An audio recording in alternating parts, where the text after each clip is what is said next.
Hello, amateurs. Welcome back to another episode of Hot Topics. And I got Tom Hicks with me again today. Tom, how you doing? Yeah, I'm really well, thanks, mate. How are you?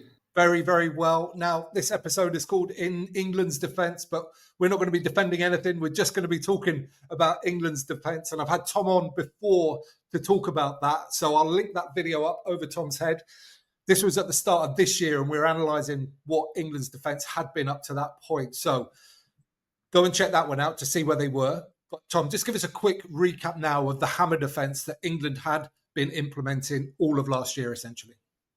Yeah, mate. So obviously in England, the England setup, they call it the hammer, but sort of on an industry-wide basis, we call it the blitz. And essentially it differs to a drift or a push pattern because in a drift or push pattern, you're defending on the outside shoulder and you're trying to push or drift an attacking team to the edge, whether it's coming from the left to right or right to left. The flip side of it is the blitz is you're looking to defend on the inside shoulder and you're looking to pin them back where they've come from. And that's where you see players shooting out of the line to try and jam them back on the in. On a drift pattern, you'll see them have a slightly more passive line speed and try and get up and push them across the pitch. So what you're trying to do is in a drift pattern is mitigate any kind of line breaks through the middle. You're also using the touch lines as 16th and 17th defenders. But you'll sacrifice some line speed, and the blitz is basically the reverse of that. Yeah, absolutely. And it doesn't have to be one or the other. Teams can implement both within the same 80 minutes, depending on situations that they find themselves in, and that's called essentially a sort of a hybrid style. Interestingly, though, the under-20s and the England A side are both still implementing the hammer defence. So that's just a wonder why is they're doing that. But anyway. Have you got some thoughts? It's an interesting question, yeah, because I think obviously that's definitely where they want to defend. That's how they want to defend, and you can get really good change out of it. You can get more opportunities to attack the ball. You can put teams under more pressure. It just is slightly more risky. So I imagine at that stage, using the junior teams and the A side, they're looking to kind of bring it up through the ranks, as it were. And if you look at the models like the Italian model, where they put Conor O'Shea in at their under 17, 16s, those players are now coming through at the top. And although they got spanked by France on the weekend, you have seen a massive increase in ability. I imagine that's probably what the England pathway coaches are doing, is implementing what Steve Borthwick wants to defend or how he wants to defend and bringing it through. So that in 2-3 years' time, maybe the next World Cup cycle, you've got players coming through that are really familiar with that specific system. But at the coalface in the Six Nations, you have to win. And so he's obviously seen that they're a bit leaky in that style. So he's basically plugged it with a hybrid system. Yeah, and one of the reasons that they've said is because there's much more sort of breaks in play now with the shepherding laws around box kicks. So there's much more contestable possession, much more sort of unstructured possession. And they thought it was just too risky to therefore continue using the hammer. They've said that. Do you think there's possibly any other reasons as well? Yeah, for sure. I think it's a great point. There are way more breaks in play and contestable kicks and basically the ability to get in good areas it's been opened up a bit more because of the shepherding laws or the escorts that they used to call them on the kick chase and the kick returns.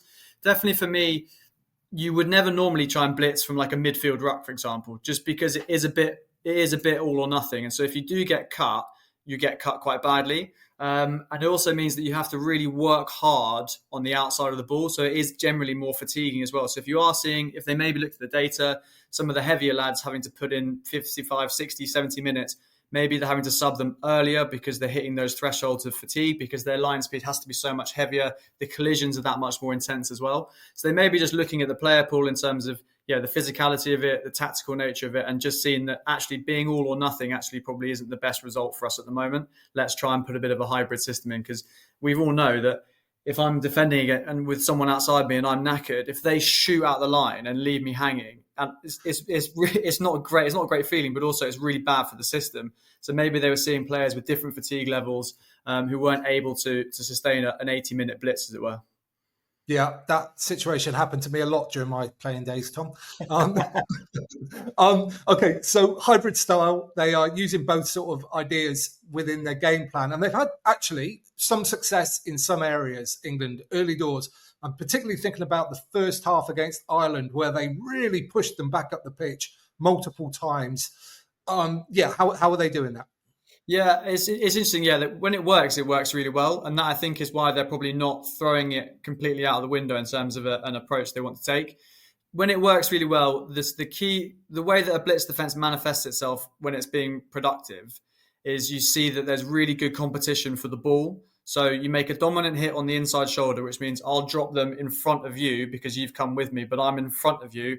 I've made the hit back on the inside. You can then commit yourself to that ruck. So that will show itself in turnovers. It will show itself in how many rucks have been competitive. It will show on generalized like the ruck speed, and we know that Ireland generally thrive off really quick ball. They're so efficient in keeping their shape, in keeping the ball moving quickly, and that's when they can start to get lots of change.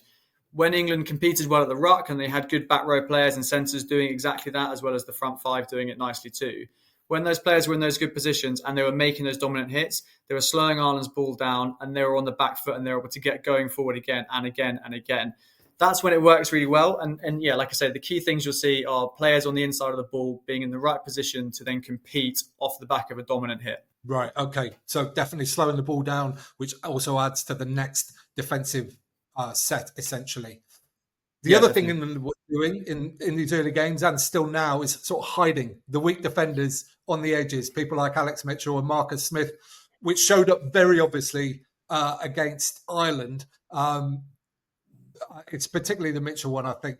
However, like I saw you sort of do is Marcus Smith a weak defender there? Was that what that reaction was about? Yeah, I think Marcus gets a lot of heat for being a weak defender, but he defends well. He's not going to make you the most dominant hits the whole time, but in terms of where he's at, I know he missed the tackle on Van der Merwe on the weekend, which allowed him to go and score. But it's one of them where he gets put in positions sometimes that aren't the best for him. But he's not a terrible defender by any stretch of the imagination. But like I say, he's not going to go and smoke someone. He's not going to go and he's not going to make a massive dominant collision. He's then not going to get up quick and compete for the ball. But as a coach, I don't want my 10 doing that. Like I saw the stats of Finn Smith made 16 tackles, but he made 17 passes against Scotland. And you kind of think, I really don't. That's not a ratio I want my 10. That's not how I want them to be playing the game. And so with Marcus and with Finn and with other 10s as well, they can make hits, they can do it. It's just whether you want them in basically employing themselves in that way as often as they seem to be doing at the moment. But yeah, it's interesting with the hiding of players on the edge and stuff. For me, at any level really, teams should be able to figure out how to manufacture one-on-ones with the weaker players, whether you're hiding them or not. And obviously we saw that with Mitchell against the stronger players from Ireland, and then obviously we saw it a little bit with Carl Rowe giving him a bit of a headache on the weekend with the Scotland game. Hiding players on the edge is difficult, particularly when you're defending in a drift pattern and when England do, because that's where you want them to go and attack, because you're trying to push them across the pitch. So you're pushing them then towards weaker defenders, which in that essence you're kind of shooting yourself in the foot a little bit, because they're not going to make a dominant hit on the edge. They're not then going to get to their feet and compete, which means players will have to fold or chase the ball right across the pitch to get to that breakdown and maybe help out a missed tackle or a soft tackle. And then the shape suddenly starts to fall apart because players are condensed towards the ball. And now we saw that for the Ben White try, where just how many England players were on the negative side of the ball when they made that cut.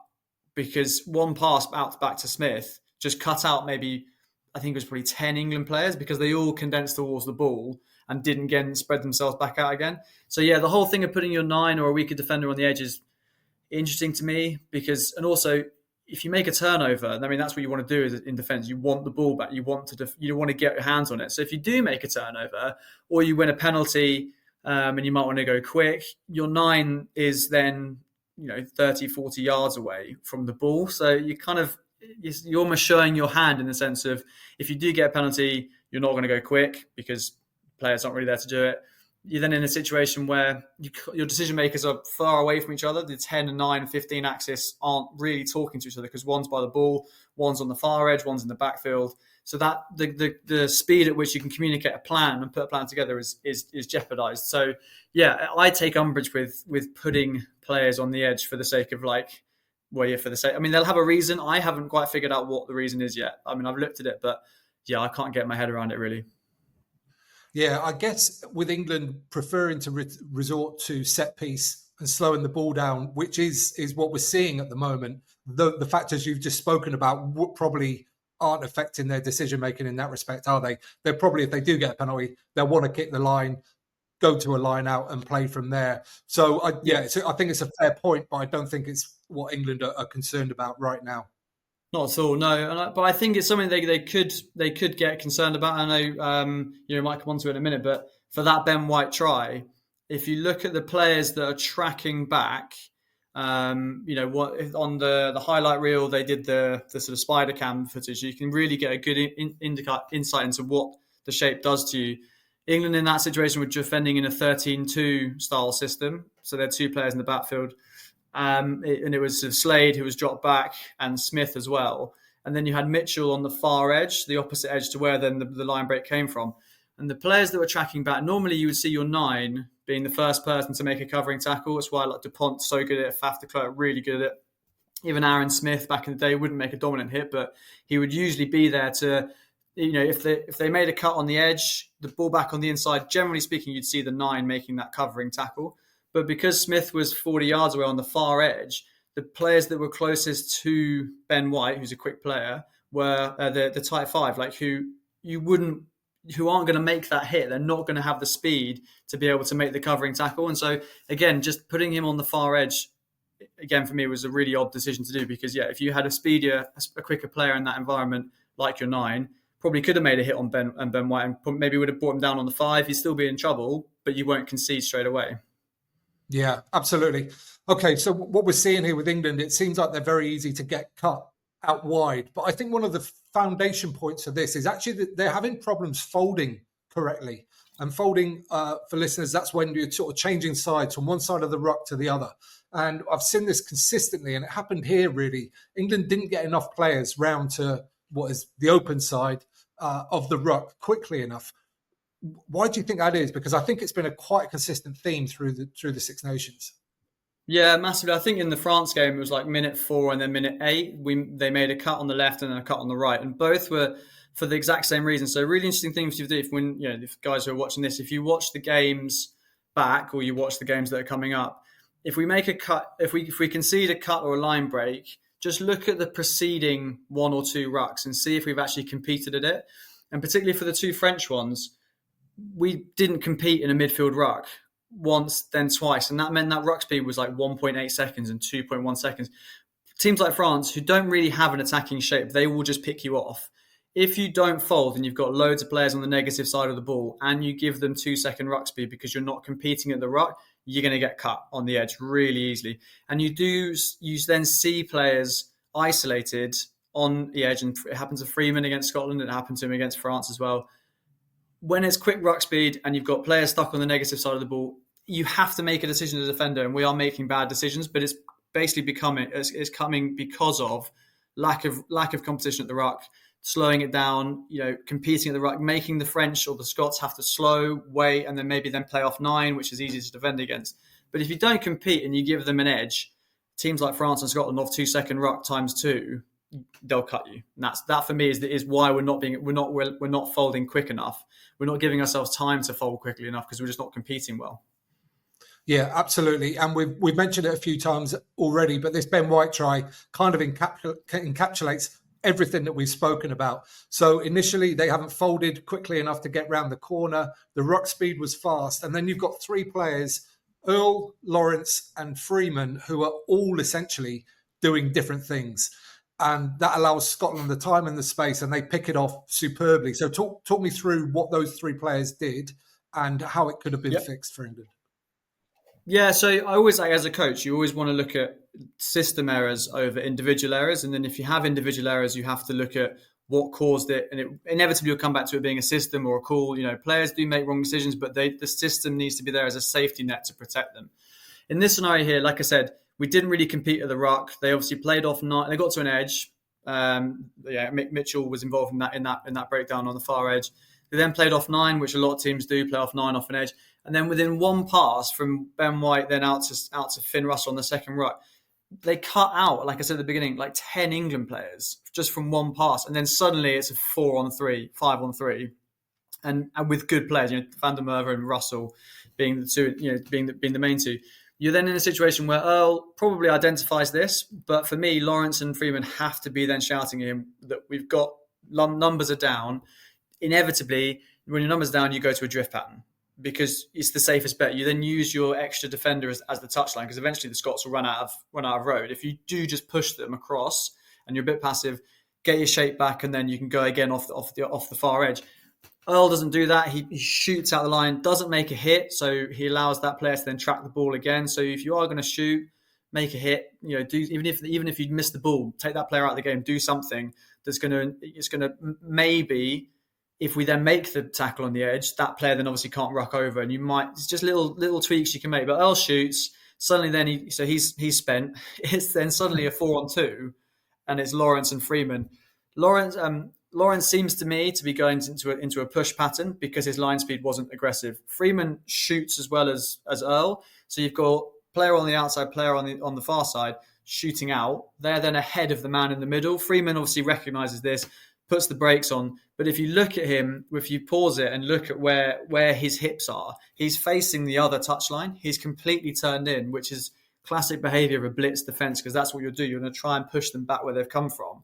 But if your number's down and you've got an overlap and you're trying to defend it, it's the worst position to be in, is turning yourself in. If you're going to turn anywhere, turn out. Just trust that Ollie Lawrence will make the hit on your inside and you can push through. He doesn't, he bites in, and then suddenly it's just a nice pass over the top and then they're through. So it's really, that whole scenario was, I'd say, lack of clarity on what defensive pattern we're going to go into. And that decision should be made by either the defensive leader, so the 9 can make that if they're tracking the ruck, but our 9's on the far edge.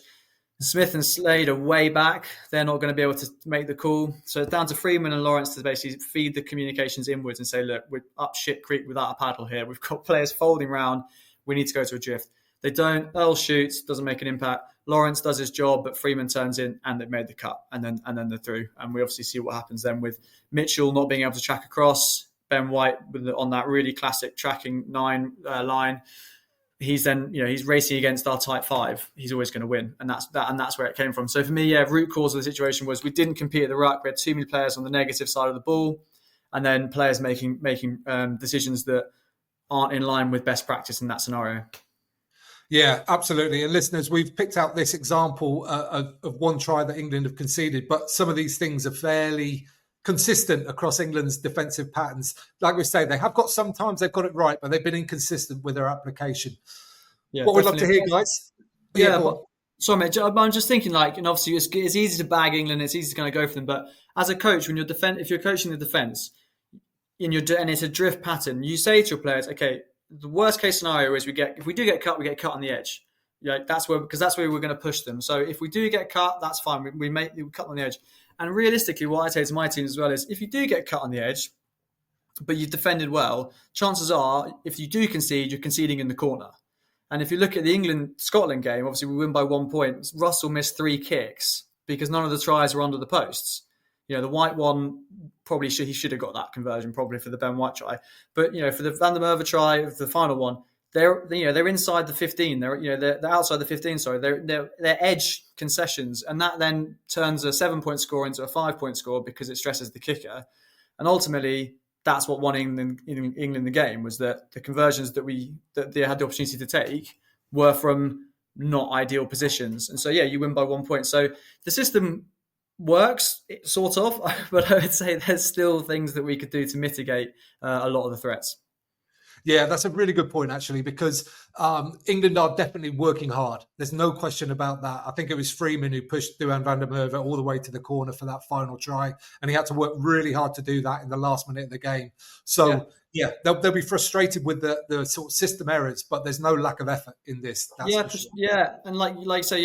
effort's there, and they're pushing them to the edge, and we're conceding tries in the corner. And ultimately, like I say, that's what won us the game, in the sense that Russell, who's a very good kicker, wasn't able to take the 2 points on 3 occasions because we conceded in the corner. Whereas if you look at the autumn, a lot of the tries we were conceding were straight through the middle or around the ruck. So certainly the system looks to be more intact, but definitely there's some glaring kind of errors on a system basis that they can definitely fix. But it's interesting for people to think that we're conceding tries, but just look at where we're conceding tries. And if it's inside the 5 or 15, it's way more optimal, than conceding under the post. Because, you turn 7 points to 5 just from having a push defence, or like you say, Freeman tracking back and just not giving him the opportunity to go around the corner. Yeah, absolutely. Okay, we'll bring this one to a close. People at home, let us know what you think. This is all about England's defensive system above anything else. Is there anything that you've noticed that we haven't picked up on? We'd love to hear from you in the comments down below, and we'll join you there for a friendly conversation. Give this video a thumbs up while you're down there. If you don't mind, it helps other people find it. And Tom, thank you so much again for your expert input today. No, mate, thanks. Always a pleasure to chat to you, mate. Cheers for your time. Cheers, Tom. People at home, you can subscribe there. You can watch that one next. And don't forget to get out and play.